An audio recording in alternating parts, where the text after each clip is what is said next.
황소? 소 같아요? 사슴? 네? 뱀이요? 개미. 예, 여러분, 그러면 다른 사진을 하나 보여드릴게요. 이거는 그냥 위에서 찍은 거예요. 이게 뭐 같아요, 여러분? 예? 그래, 우리 박대용 장로님 이게 자전거 일가견이 있으시니까 저게 보면 뭐 같아요? 앞에는 안장이고 뒤에는 이게 핸들, 이렇게 핸들. 첫 번째, 이렇게 하니까 너무 투박스러워 보이는데, 이건 조금. 근데 사실은 이게 사실 같은 거래요. 똑같은 거예요. 앞에 사진이나 뒤에 사진이랑 다른 거 아니야? 이게 뭔가 좀 조명을 잘 해놔서 그렇지, 여러분 사실은 지금 이 사진이나 아까 봤던 이 사진이나 사실은 똑같은 겁니다. 그럼 이게 뭐냐, 여러분? 이건요, 유명한 미술 작가 파블로 피카소의 황소몰이라고 하는 작품입니다. 황소몰이. 1943년 세계 2차 세계대전이 끝나갈 때쯤에 여러분 유럽 전역은 폐허가 됐습니다. 당연하죠. 매일 자고 일어나면요, 포탄이 그냥 밤새도록 떨어져 가지고 온 지대가 다 쑥대밭이 돼 있는 거예요. 우리 그런 영화를 봐서 우리 2차 세계대전을 겪진 않았지만은 수많은 영화를 통해서 그 당시의 폐허상을 우리가 볼 수 있잖아요. 한 번은 막 영국 상공위로 독일의 지금이야 뭐 마하의 속도로 음속으로 막 전투기들이 날아다니지만 당시의 비행기는 프로펠러로 달리는 거기 때문에 가는 시간도 오래 걸렸고, 폭탄을 떨어뜨려도요 어마어마한 양을요 두두두두두둑 떨어뜨리니까 마치 하늘에서 비가 오듯 눈이 떨어지듯 그렇게 포탄이 떨어지면요 런던이 다 쑥대밭이 되고요, 또 영국에서 연합군 쪽들이 또 독일에 갔다가 막 쏟아놓고 그냥 유럽이 날마다 여러분 불꽃놀이를 하는 겁니다, 이 폭탄으로.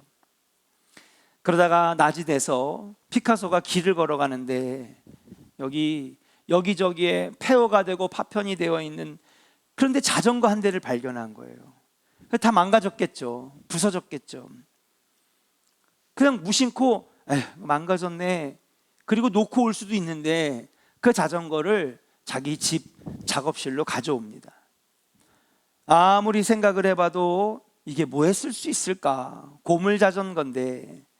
그래, 안장도 떼어보고 핸들도 떼어보고 바퀴도 떼어보고 이것저것 다 떼어보는데 갑자기 역시 예술가는 예술가예요. 이렇게도 해보고 저렇게도 하다가 안장에다가 핸들을 한번 거꾸로 이렇게 한번 이렇게 해봤대요. 이렇게 보니까, 얼핏 보니까 마치 황소의 머리처럼 보여가지고 즉시 이 안장, 여러분 그 가죽들 껍데기들 벗기고 그냥 구멍을 뚫고 그 다음에 그 뒤에다가 여러분 이 핸들바를 거꾸로 해가지고 갖다가 붙이고, 그리고 나서 황소몰이라고 이름을 붙입니다. 얼핏 보면 황소머리처럼 보이기도 하고, 얼핏 보면은 자전거 핸들과 안장을 이렇게 붙여놓은 것 같기도 하고, 이걸 안장과 핸들로 봐야 할지 황소머리로 보여야 할지 당황스러울 수밖에 없는데, 이 피카소가 뭐라고 설명하냐면 이 작품이 바로 그거라는 거예요. 갈등과 모호함 자체, 이거를 이 작품에 담았다는 거예요. 모호하다, 뭐가 맞는 건지 모르겠다, 이거를 표현해내려고 했다는 작품입니다. 그리고 피카소는요, 여러분 그러한 모호함을 남겨놓고 여러분 세상을 떠났는데, 여러분 이 황소몰이라고 하는 정말 전쟁의 폐허 속에서 고물이 되어버린 그 안장과 핸들을 갖다 붙이기만 한 이 작품이 여러분 뉴욕 경매시장에서 얼마에 팔렸냐? 293억 원에 팔렸습니다. 놀래지도 않으시나 봐. 그렇지, 뭐 집마다 한 300억 원씩은 있잖아, 그렇잖아요. 그러니 뭐 여러분 줘도 안 갖는 거예요. 이거 여러분 주면 뭐 할 겁니까? 종량제 봉투에다 갖다가 집어넣고 버리기나 하지. 근데 여러분, 이 피카소의 손에 들려지니까 여러분 최고의 작품이 된 거예요. 아까 사진을 보니까 좀 정말 황소 같기도 하고 멋있기도 하고. 피카소의 손에 들려지기 전까지는 그냥 버려진 고물 자전거였어요. 그런데 이 고물 자전거라도 누구의 손에 붙들려 있느냐에 따라서 여러분 작품이 되기도 하고 아니면 고물이나 쓰레기가 되기도 한다는 것이죠. 그러면서 이 피카소는 작품을 완성한 다음에 유명한 명언을 남겼습니다. 그게 뭐냐? 쓰레기도 위대한 가능성을 지닌 예술품의 재료다. 그래서 여러분, 이 뒤에 피카소의 이 작품 뒤에 여러분 생활용품을 가지고 하는 미술 작품의 장르가 생겨난 거예요. 그전에는 예쁘게 그려야 되고, 이 피카소 전에 그 빈센트 반 고 이전에는요 사실주의, 그렇죠? 아주 누가 정확하게 그려내느냐, 느낌 있게 표현해내느냐, 정확하게 그려내느냐가 너무 중요했는데 이 뒤로부터는요 예술의 세계가 달라졌어요.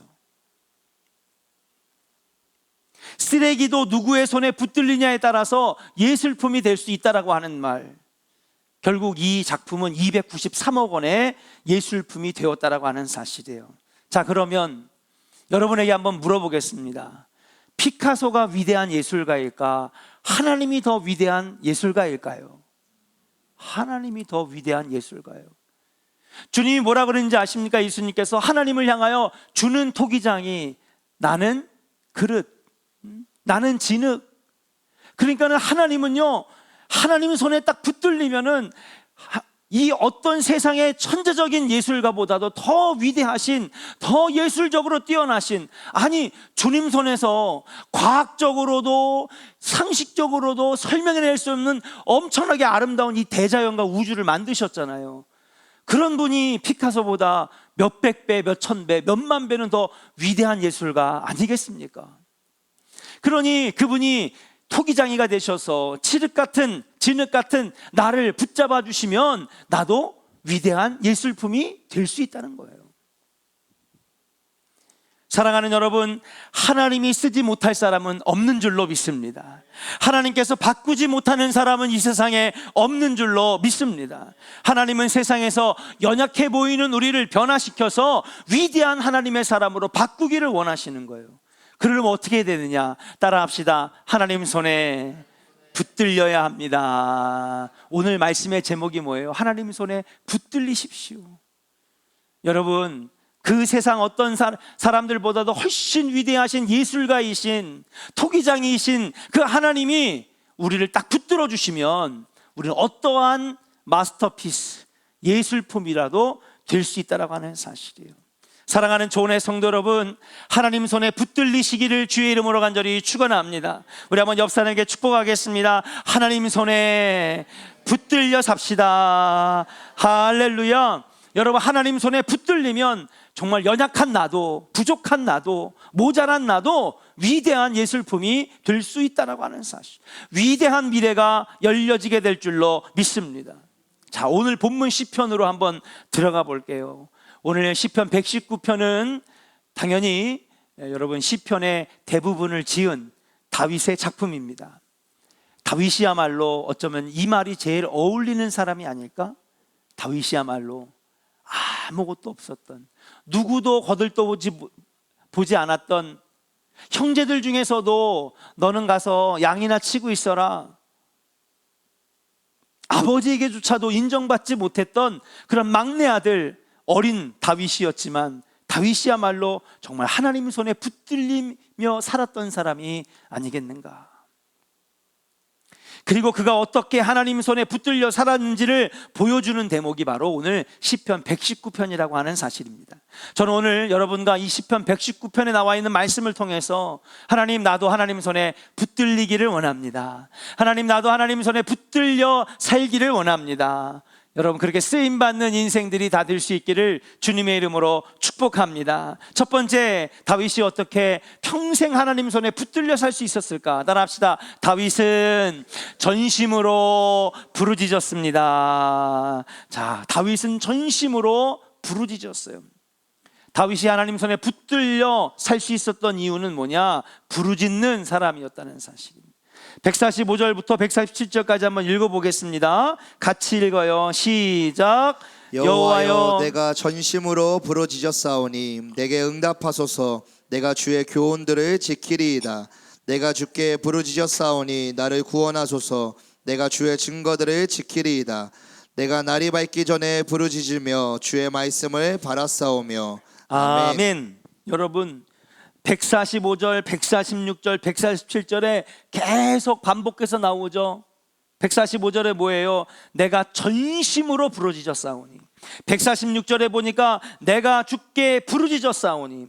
그 다음 147절에 보니까 내가 날이 밝기 전에 뭐 했다고요? 부르짖었사오니.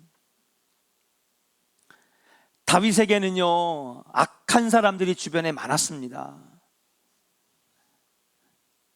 그런 박해를 받는 가운데에서도 하나님 손에 붙들려 살기를 원했어요. 그런데 가지고 있는 게 없어요. 집안이 대단한 것도 아니고 돈이 많은 것도 아니고 무슨 사회적 지위나 명성이 있는 것도 아니고 그냥 하나님의 축복을 받아 복을 받아가지고 골리앗을 무너뜨리고 사울 왕의 악령들을 쫓아내고 어딜 가나 사랑받는 그냥 열심히 자란 것밖에 없는데, 여러분 그런 거 있잖아요. 괜히 잘하면 미워하는 사람들도 엄청 많은 거예요. 왜 그래요? 배가 아파서. 누가 잘 나간다 그러면은요, 배가 아픈 거예요. 그다가 그 질투와 시기가 나중에는 미움으로 바뀌고, 미움이 어떻게 돼요? 나중에는 분노로 바뀌고. 그리고 우리 학생들 사이에서는요, 그런 것도 있어요. 나는 쟤를 미워할 이유가 전혀 없는데 나는 이 그룹에서 내가 쫓겨나지 않기 위해서 이 그룹에 어떤 애를 타겟으로 잡아가지고 정말로 걔를 미워하기 시작하면 나는 쟤한테 미운 감정이 없는데 이 그룹에서 내가 또 쫓겨날까봐 같이 들어가서 같이 미워하는 거예요. 이게 무슨 심리인지 압니까? 중고등학교에서 나타나는 왕따예요. 이래가지고 피해본 애들이 얼마나 많습니까? 사실 물어보면요, 그렇게 미워하지도 않아. 싫어하지도 않아. 심지어는요, 얘에 대해서 나쁘게 얘기하는 거 거짓말인지도 다 알고요, 헛된 소문이란 거 알면서도 같이 가서 괴롭히는 거예요. 왜 그래? 이 그룹에서 내가 떨어지고 내가 쫓겨날까봐, 밀려날까봐, 그게 두려워가지고 같이 미워하는 거예요. 그래서 얼마나 많은 사람들이 상처를 받습니까?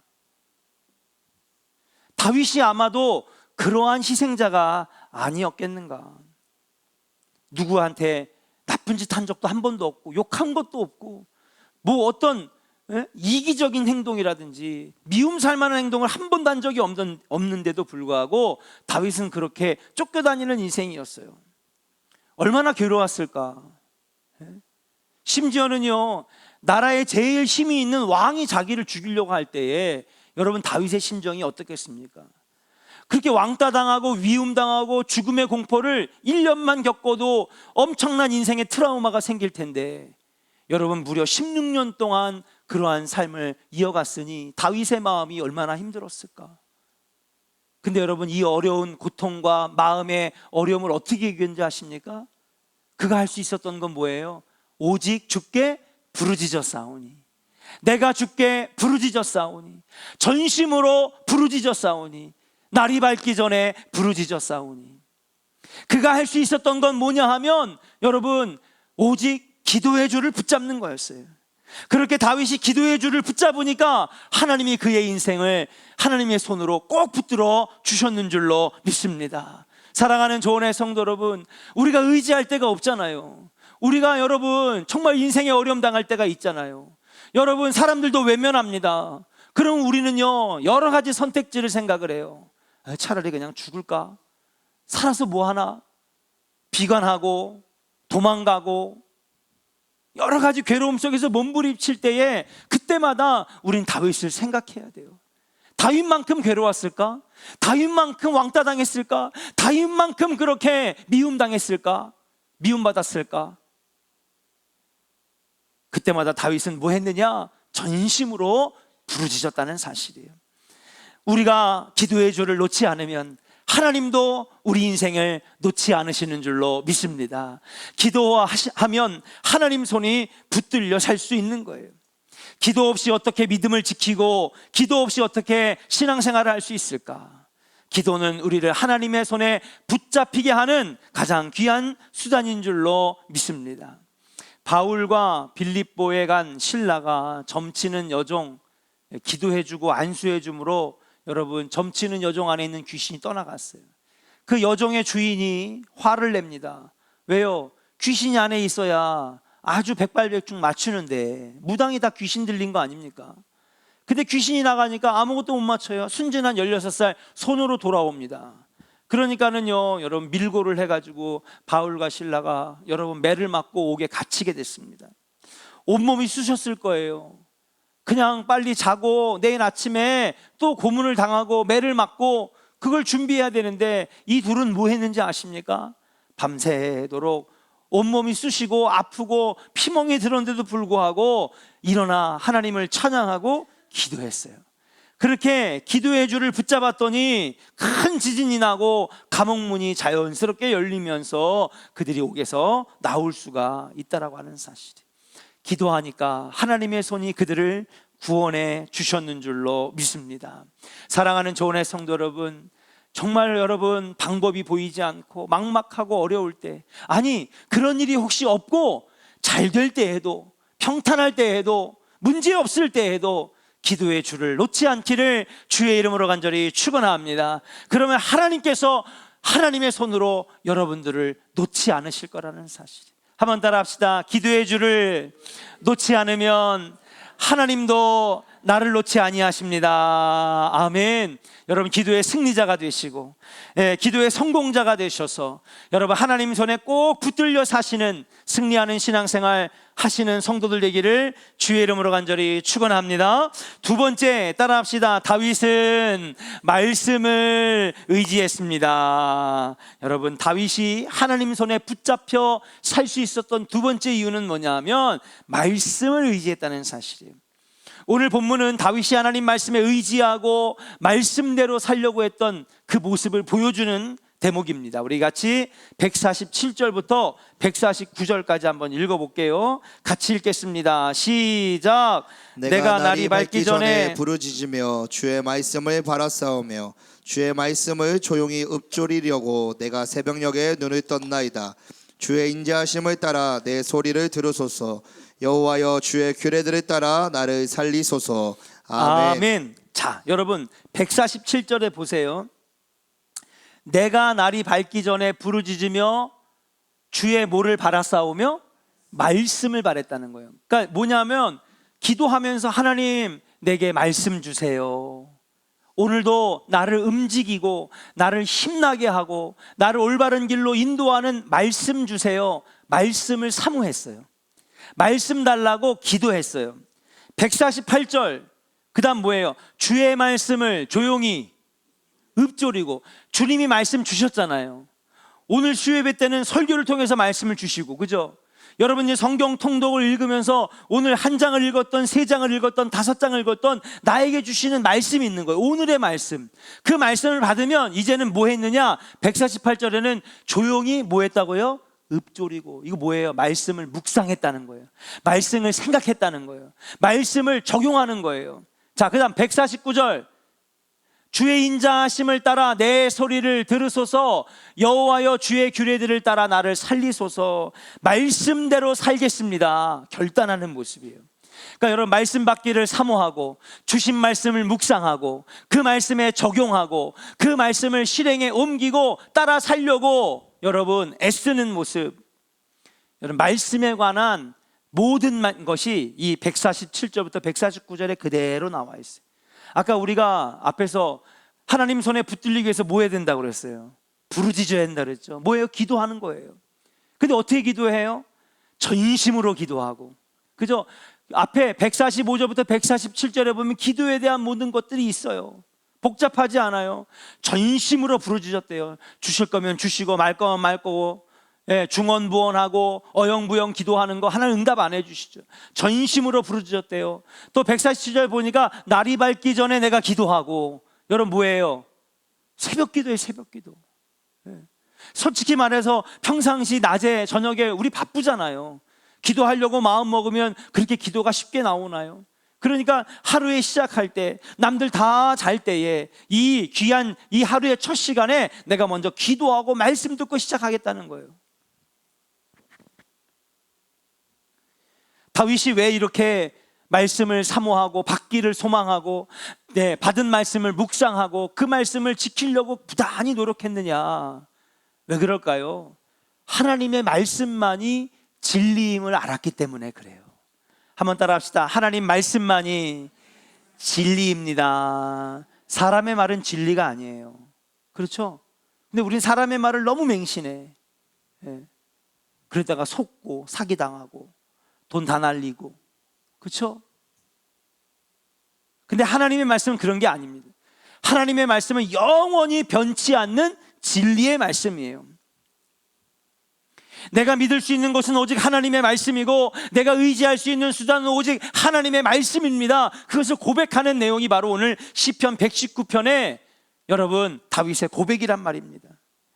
하나님의 말씀을 놓지 않고 살려고 하는 모습이 있었기 때문에 다윗은 하나님 손에 날마다 붙들려 살 수 있었다라고 하는 사실이에요.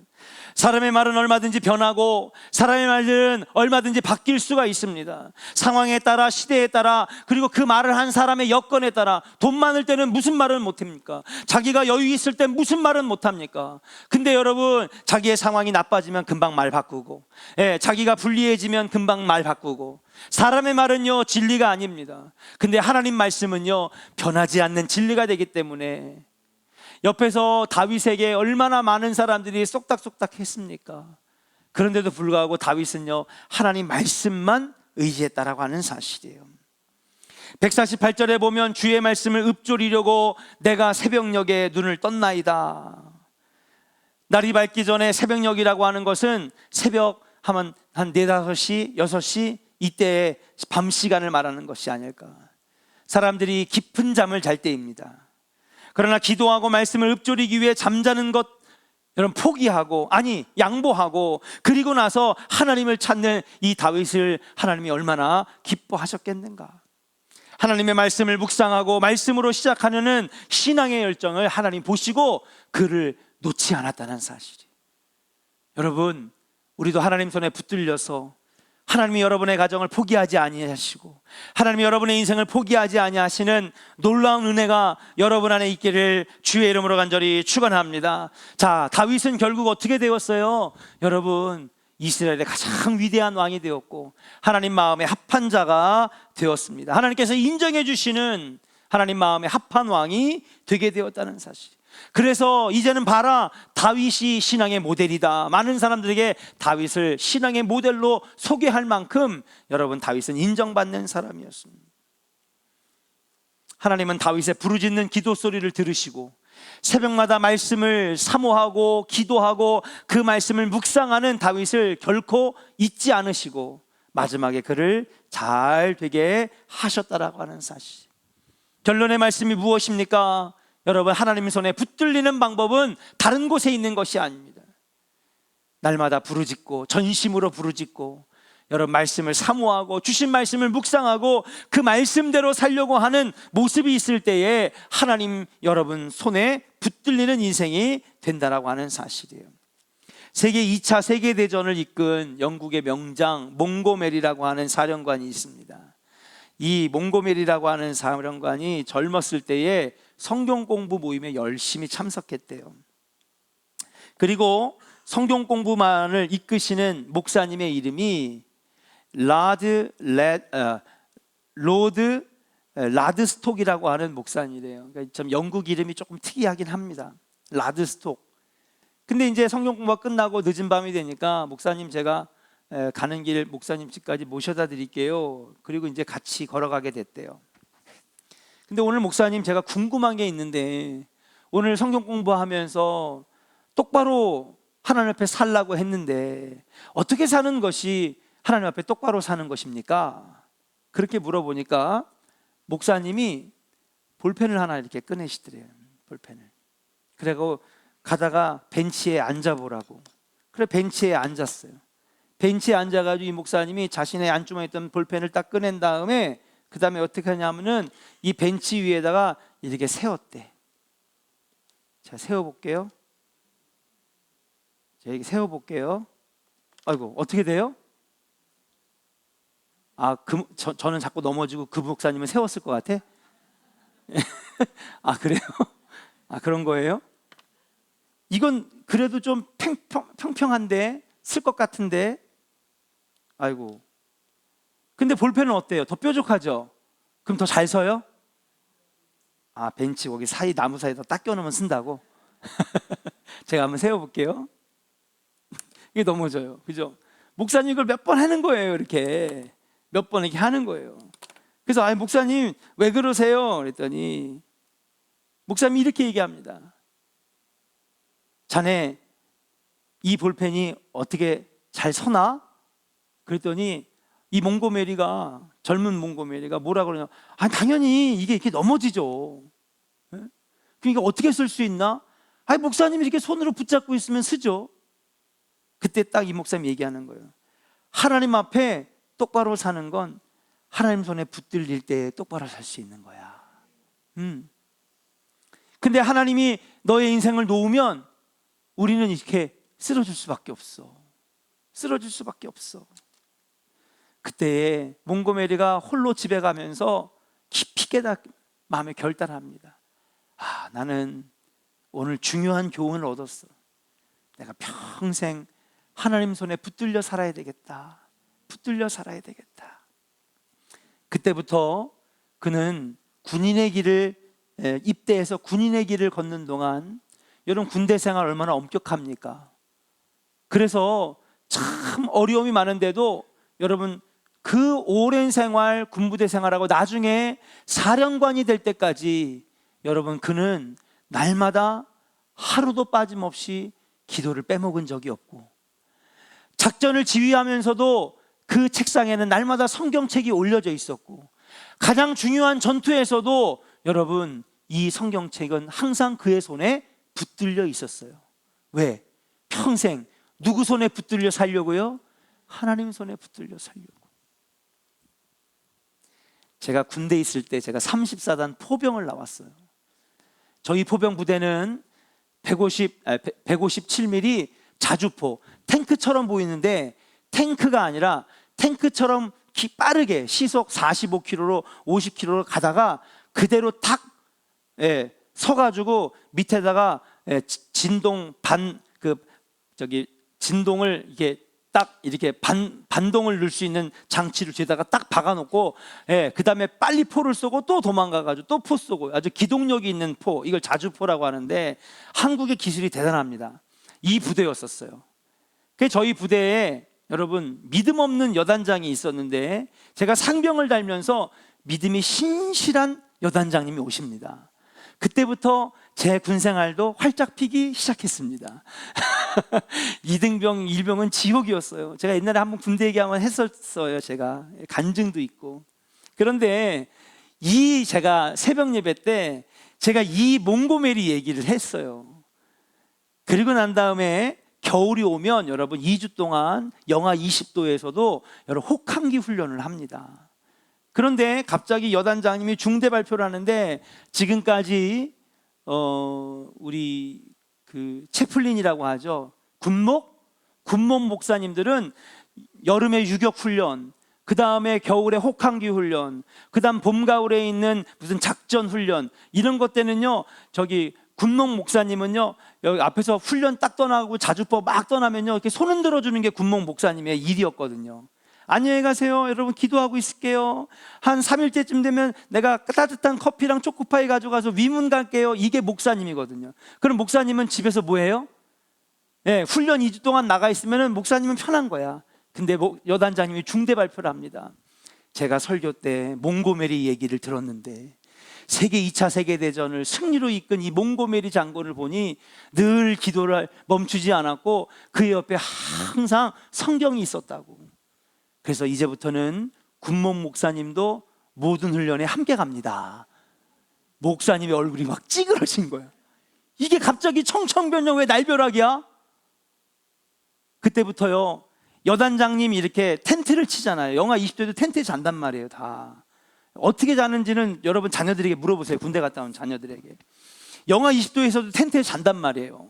다 자요. 안 죽어요. 안 죽는 방법이 있어요. 그런데 여단장님 막사는 이게 딱 켜져 있으면 옆에 조그만 텐트를 하나 같이 쳐요. 누구 텐트야? 목사님 텐트야. 그래서 목사님이 옆에서 영하 20도에 한 번도 그런 거 안 했었거든. 영하 20도에서 덜덜덜덜 떨면은요, 여단장님이 저기 텐트를 쭉 열더니 목사님 새벽 기도 해야 돼요. 그래가지고 저기 파주 연천에 자주포 여기저기 다니는데 영하 20도에 목사님이 덜덜덜덜덜 떨면서 여러분 여단장님 막사에 와가지고 새벽 기도하고. 예. 그러면 나한테 그러는 거예요. 아니 여단장님이 안 그러다가 왜 나를 훈련에 데려가는지 못하고 할 때 내가 얼마나 찔렸는지 내가 이 설교를 해가지고 말이에요.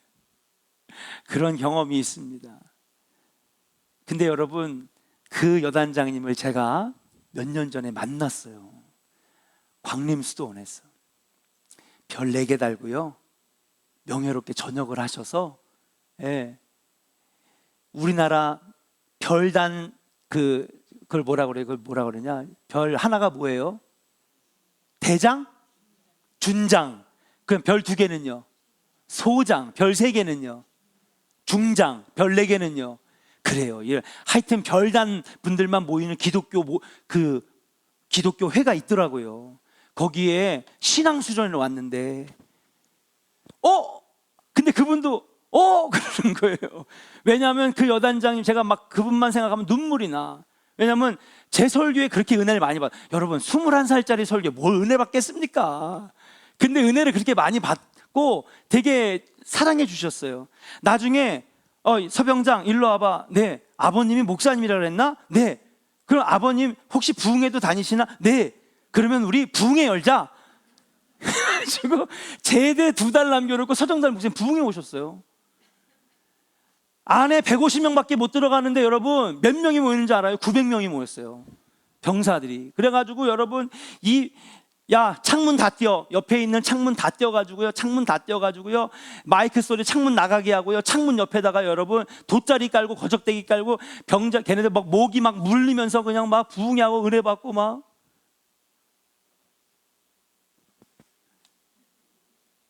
그러면 서정달 목사님 또 얼마나 강단이 있어. 키가 작으시면은요, 강단이 이게 무게중심이 아래로 쏠려가지고 단단해요. 그래가지고 그 있잖아요, 목사님 그 트레이드마크 예수님 찬양, 얼마나 은혜 받았는지 몰라요. 근데 그분도 나를 잊지 않고 그 광림수도원에서 만났는데 예. 그래가지고 너무 반가워 같이 얘기를 나누는데 나중에 그 얘기를 들어보니까 별 4개까지 다 달고 대장으로 아주 멋있게 전역을 하셔서 끝난 다음에도 이렇게 그렇게 날마다 기도하고 그냥 군목 목사님 그냥 그렇게 힘들고 피곤하게 해도 같이 훈련 나가서 그 추운 영하 20도에도 목사님 새벽 기도 해야죠. 그래가지고 같이 새벽 기도하고. 근데 하나님이 그 끝까지 쓰셨구나. 끝까지 쓰셨구나. 잠깐 반짝하는 인생들 많습니다. 저는요 요즘에 그 유튜버들 보면은요 뭐 한 달에 막 1억 5천을 벌고 뭐 3억을 벌고 뭐 어떤 사람은 1년에 뭐 40억을 벌고 그러더라고요. 근데 한편으로 그걸 보면서 저걸로 언제까지 인생을 살 수 있을까?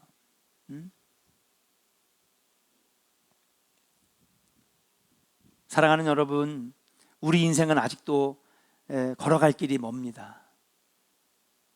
지금 우리가 연약하고 미미하고 보잘것없는 것 같지만 우리가 날마다 전심으로 부르짖고 말씀에 붙들려 살게 될 때에 하나님은 절대로 우리 인생을 놓지 않으실 것입니다.